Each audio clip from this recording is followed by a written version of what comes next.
যার কারণে খুবই বাজে খারাপ। দেখেন এই যে এই কলামটা দুই পাশে যখন গাঁথনি করে ঢালাই দিয়েছে, এই পাশের গাঁথনিটা মনে হচ্ছে বেশি হয়ে গেছে। দেখেন কলম মনে হচ্ছে হ্যাঁ কলম ডিসপ্লেস হয়ে গেছে। কথায় বলে না, লক্ষ টাকার বাগান খায় 2 টাকার ছাগলে। আমরা সবসময় মিস্ত্রিকে কম টাকার মিস্ত্রিতে কাজ করার চেষ্টা করে থাকি, কিন্তু কম টাকার মিস্ত্রিতে যখন আপনি কাজ করবেন তখন আপনার কাজের কোয়ালিটি এমনই হবে।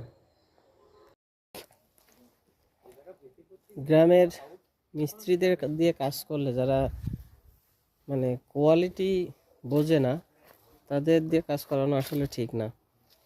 যেই কাজটা আগে কলম করার দরকার ছিল, তারপরে ইটের গাঁথনি দেওয়ার দরকার ছিল, এখানে আগে ইটের গাঁথনি দিয়ে দিয়েছে, তারপরে যে কলম করেছে। এই যে এখানে একটা বড় মিস্টেক আছে, এই যে কলমে এখানে ঢালাইটা ঢুকিয়ে নি, এই যে গাঁথনি করে ঢালাইটা দিয়েছে, তো যার কারণে এই যে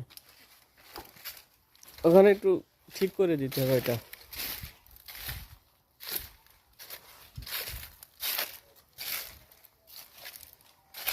এই শর্ট কলমটা যদি আগে ঢালাই দিয়ে নিত, এটা বেঁকা হয়ে গেছে। এখানে ওই বিমের সাথে এই জায়গা ওই ইয়ে অলম ধরলে ঠিক নেই এটা।